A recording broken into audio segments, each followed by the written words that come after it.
Magicians love color changes, which is why today I'm going to show you guys a color change. I know a number of you guys were asking in the comments, when are you going to show a color change? PigCake, when I'm going to see a color change? PigCake, spectators love looking at color changes. Oh my god, oh, I ejaculate all over my face. Whatever you guys were saying, I'm hearing you guys, all right? It's what I do. I read those comments, I print them out, I give them a little bit of a tribute, if you know what I mean. Those of you that are around Pornhub enough know exactly what that is. So today I'm going to show you guys a color change you could use in the context of some sort of trick. I'm not going to tell you what the type of trick is yet as to ruin the surprise, but it'll become apparent in a little bit. So you need a deck. We're going to be using these tally-ho cards because I can't find other cards that seem to be better and better quality than these amazing tally-ho cards. So this is actually an observation test. What card do you see there? King of Hearts? Are you stupid? You see the king. What color is this? What color is that? Blue? Oh, you really might be fucked up. That you see the King of Hearts, seriously. How about that one? What card do you see there? Four of Hearts? Son of a bitch. All right, yeah. So it turns out you actually may be blind and or retarded, because if I give these a little bit of a shake, see the cards happen to show their true selves. You see the four aces are right there. See the 1, the 2, the 3, and the 4 aces are right there. So not only are you blind, but you might be a little bit retarded. So I'll tell you what, I'll show you guys the color change there, and I'll show you guys the ace production, because I think there's a little bit of merit on that ace production. So first things first, the color change. Now for the color change, you do need a little bit of a setup, and it's to turn over the second card from the face. Once you do that, you're ready to go for this color change. Now I did a face up, which you get a double color change with that effect, but I'm gonna show you guys how to do it face down because it's just as effective. So for this, you can have a card picked. You could show them this card. Now while you're showing them this card, you're gonna be using your forefinger to press up on the upper right corner to squeeze that card and allow you to have a little bit of a pinky break there underneath the bottom card of the deck. So what's gonna happen, if you haven't figured it out, you're gonna transfer that to a thumb break as you do a swing cut onto the right hand, and maybe ask them, hey, what card do you see there?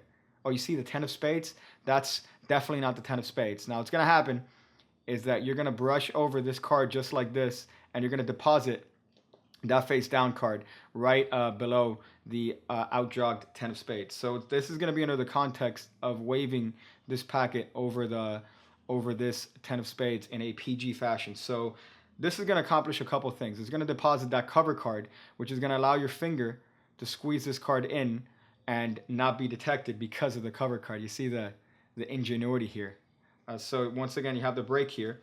You're going to deposit this card over here, and this hand is actually going to be doing the Kelly replacement move at the same time that this whole situation is happening. So under the cover of this packet covering this 10, what's going to happen is that this forefinger is going to squeeze that card in at the same time that these fingers in the right hand are separating the bottom card from the upper half of the deck in this Kelly replacement move, which I still don't understand where the name came from. Somebody leave it in the comments below where the name came from. Kelly replacement.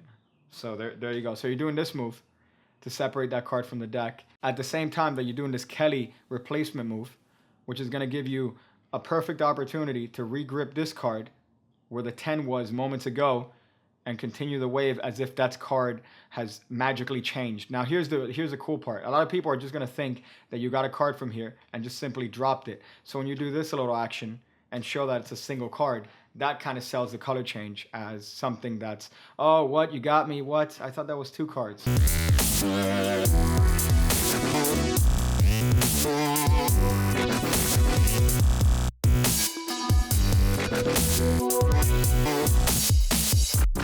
Then you could flick off that card, drop it on the table, and that's the color change effectively. Now, here's the benefit of the color change. If you do the move with the cards face up, you get a double color change. So that's perfect for an ace trick or an ace production, because it puts you in a position where you're able not only to change this card, but you're able to change this card as well in the same action. So it's kind of a cool looking move here. So for this, the setup is you're going to have one ace face down, the deck on top, and then that's pretty much going to be it. You're going to have the 3 aces facing normally on top of the deck and one facing the other way, and that's you're ready. So you could drop this observation test anytime you want to supposedly test the spectator's eyesight, test their intelligence level, maybe suggest some sort of remedial attention to their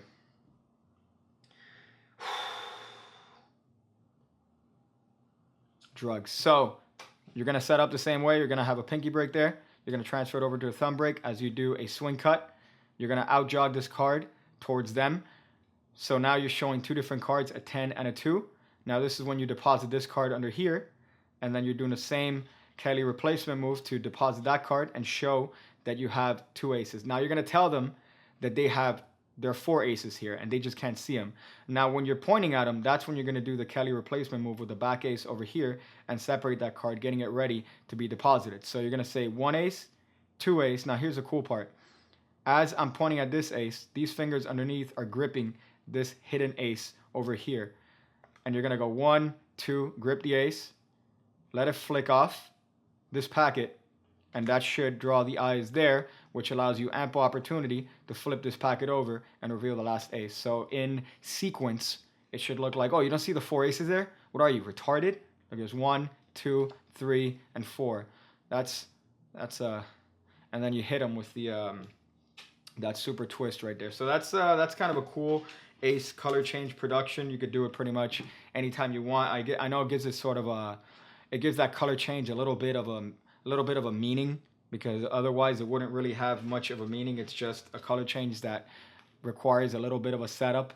So that ace routine gives you something to practice with that you could do.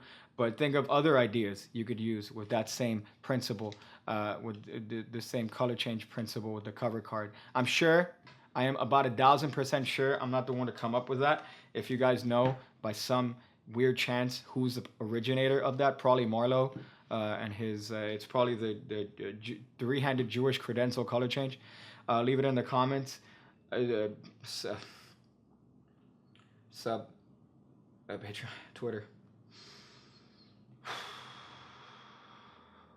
I'm gonna go work on that how to caffeine anally tutorial for the Patreon page.